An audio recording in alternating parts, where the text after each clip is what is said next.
스베스 매거진 시작합니다. 자, 이 선거철이 되면 보통 정당에선 여러 인물들을 잘 이렇게 모은 후에 공천을 통해서 혹은 경선을 통해서 이제 가장 적합한 한 명을 골라 세우죠. 하지만 이런 과정을 거치지 않는 자리가 바로 교육감 분야입니다.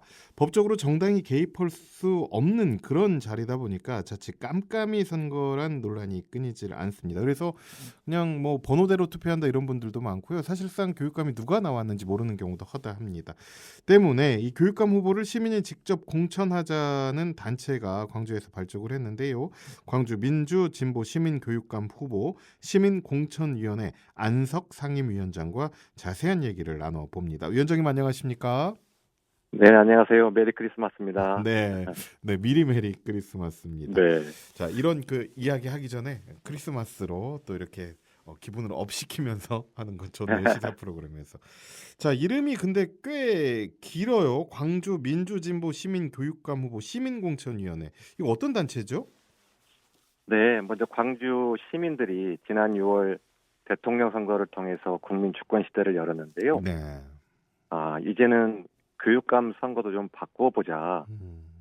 후보 중심의 선거가 아닌 시민 중심의 축제로 선거 혁명을 만들어 보자는 열기가 좀 많이 모아졌습니다. 그래서 예. 현재까지 120여 개의 시민사회단체가 모였는데요.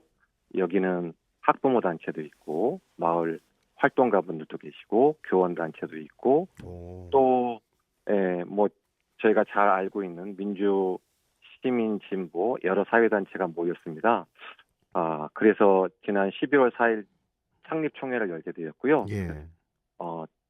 전체 풀네임을 광주 민주 진보 시민교육감 후보 시민공천위원회라고 정하게 됐습니다. 네, 사실상 뭐 이제 시장, 뭐 구청장 이런 후보들은 뭐 다 이제 많이들 아는데 교육감은 예. 어떻게 보면 이제 그 도지사와 맞먹는 이런 그 어떻게 보면 그런 레벨에 있는데도 불구하고 많은 분들이 모르는 경우가 많아요. 그래서 좀 예, 우리가 맞습니다. 제대로 알고 투표하자 이런 취지에서 만들어진 단체인 것 같고요. 그런 취지는 상당히 좋은 것 같습니다.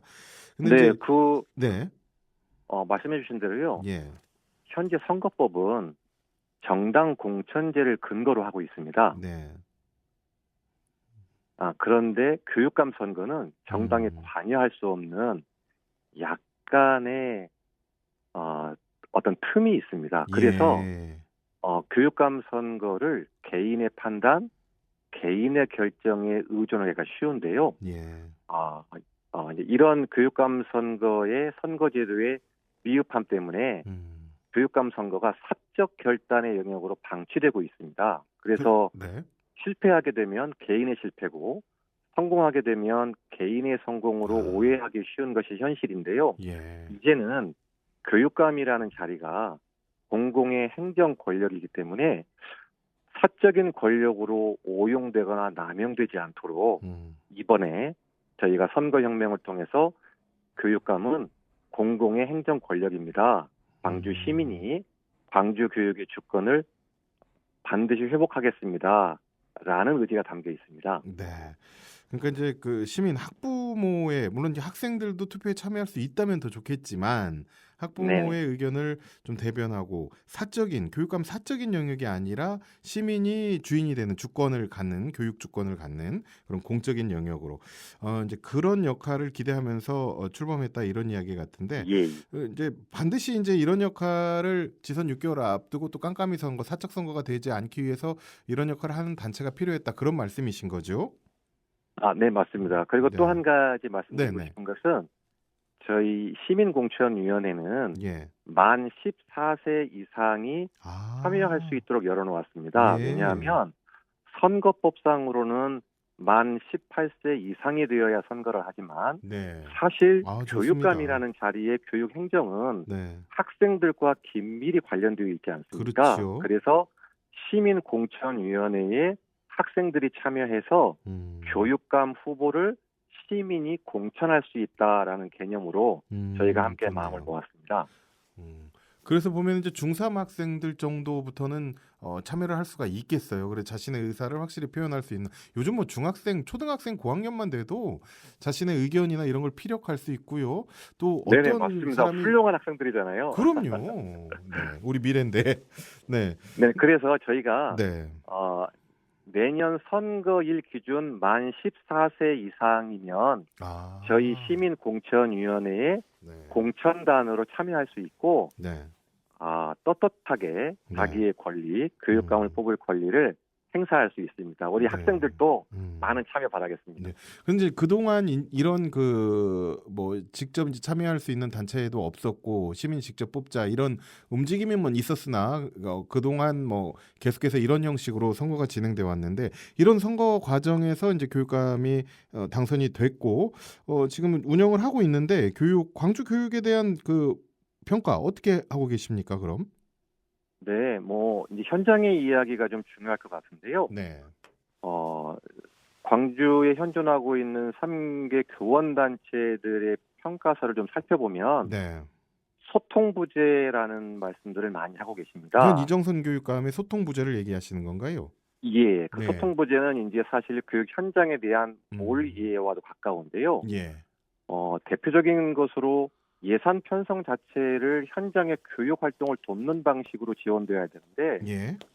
뭐 이제 스마트 기기 구입 같은 경우에 좀 살펴보면 네. 굉장히 많은 문제가 나타나고 있고 현장의 의견들을 무시하고 있는 부분, 또 뭐 잘 아시는 것처럼 감사관의 어떤 채용에 대한 인사비리 문제, 예. 또 요 근래 많은 학비 노동자분들이 시위에 동참하고 계신데 학교 내 노동에 대한 이해 부족 문제, 또 무엇보다도 저는 교육 철학의 부재, 특히 민주시민 교육의 축소 등을 좀 주된 이유로 뽑고 싶고요. 예. 또 학부모 시민 입장에서 보면 사실 교사들이 학생들의 눈빛과 낯빛을 살피는데 도움을 주는 예산을 많이 편성할수록 우리 선생님들과 학생들 사이에 인격적인 관계가 형성되는데 그렇네요. 아, 그저 그냥 학생과 교사가 예. 따로 놀 수밖에 없는 현장을 만든 것,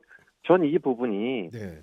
수치적으로나 문서적으로 나오진 않지만 예. 현장에서는 굉장히 힘들게 여기고 있는 문제 중에 하나인 것 같습니다. 예. 그래서 이제 우리 손으로 이제 소통을 잘 할 수 있는 직접 알고 우리가 투표하자 이런 마음으로 이제 단체를 만들었고 또 함께 하고 있는데 그렇다면 공천 룰이나 시민의 후보 교육감 추천 방식도 구상을 좀 마치셨습니까? 네, 현재 진행 중이고요. 예. 120여 개 단체 대표분들이 공동위원장을 맡고 네. 또 이제 그분들 중에 15분이 실행위원회로 들어오셨습니다. 네. 그래서 이제 실행위원회 분들이 후보로 등록해 주신 분들이 계시면 예. 앞으로 그 후보분들과 함께 구체적인 공천의 룰들을 만들어 갈 건데요. 중요한 것은 후보 중심의 선거가 아닌 시민 중심의 선거라는 부분입니다. 예. 이게 무엇이냐면 과거에 후보 단일화라는 용어를 쓸 때는 예. 교육감 선거의 중심이 후보에게 가 있습니다. 그렇게 되면 후보 단일화를 하는 과정에서 서로의 이해관계 충돌로 굉장히 어려운 과정과 절차를 밟을 수밖에 없는데요. 그렇죠. 이번 시민공천위원회에서는 후보들에게 맡기는 것이 아니라 시민들에게 맡기는 겁니다. 예. 네, 그래서 시민들에게 맡겨진 룰을 후보들이 따라가는 방식, 그러나 후보들의 의견은 무시하지 않는 방식으로 저희들이 조율해 나갈 예정입니다. 그러니까 이제 현직에 있는 이정선 교육감을 제외한 이제 단일화 이런 개념과는 좀 다른 거고 시민이 직접 후보를 뽑고 시민이 주인이 된 그런 권리를 행사하는 건데 혹시 그럼 시민 공천위에 물망에 오르고 있는 후보가 있습니까? 뭐 요즘 언론에 많이 등장하시는 분은 누구라도 저희 시민공천위원회에 참여하실 수 있고요. 예. 또 참여해달라고 제가 또 연락드리고 있습니다. 그럼 혹시 현 교육감도 그 출마 의사가 있는 걸로 알려졌는데 누구나 이렇게 참여할 수는 있는 거잖아요. 혹시 여기에 뜻을 같이 해서 참여할 수도 있습니까? 네네, 저는 누구나 참여할 수 있다고 보는데요. 예. 다만 현장에 계신 분들에게 좀 여쭤보면, 예. 야, 지난 4년간 너무 징하더라. 아, 진짜 시민공천 해야 아, 쓰겠다라는 그렇군요. 말씀들을 많이 주세요. 네. 그래서 저희 시민공천위원회는 누구를 배제하는 방식이 아니라 네. 누구도 참여할 수 있는 방식, 다만 음. 이번 교육감 선거를 후보자 중심에서 네. 시민 중심으로 선거 축제로 치러보자라는 이야기들을 좀 많이 던지고 있고요. 예. 이건 사실 시민혁명에 가까운 겁니다. 예. 그래서 후보 단일화라는 용어는 사실 민주화 시대의 소중한 유산이라고 봅니다. 자산이고요. 예. 그러니까 지금은 국민 주권 시대이기 때문에 예. 국민 주권 시대의 시대 정신은 음. 시민들이 권한을 위임해주는 방식으로 선거가 변화되어야 된다. 예. 그런데 그 선거를 적용할 수 있는 것은 광주 시민만이 할 수 있다. 그래서 그렇죠. 예. 17개 시도 교육청이 있는데 먼저 저희 광주 시민이 시민공천위원회를 통해서 공천장을 주겠다. 예. 그래서 시민 공천장을 받은 분은 저희가 그냥 공천장을 두고 책임을 회피하는 것이 아니라 선거에서도 승리할 수 있도록 예. 시민공천위원회가 최선을 다하고, 만일 당선되었다면 당선된 이후에도 시민에게 다시금 그 위임받은 권한을 돌려주는 방식은 예. 시민들과 약속한 공약을 이행하는 거다라는 네. 부분들을 앞으로도 계속 주장해 나갈 예정입니다. 네. 시간이 좀 많으면 계속해서 좀 이야기를 앞으로 또 어떤 계획이 있으신지, 어떤 후보들을 생각하고 있는 건지 좀 얘기를 나누고 싶은데, 이제 시민공청위의 후보가 이제 확실히 결정이 되면 또 한번 연결해서 앞으로의 얘기 예. 좀 더 나눠보도록 하겠습니다. 오늘은 여기까지 듣겠습니다. 네네, 감사합니다. 안녕히 계세요. 네, 고맙습니다. 지금까지 광주 민주진보 시민교육감 후보 시민공천위원회 안석 상임위원장이었습니다.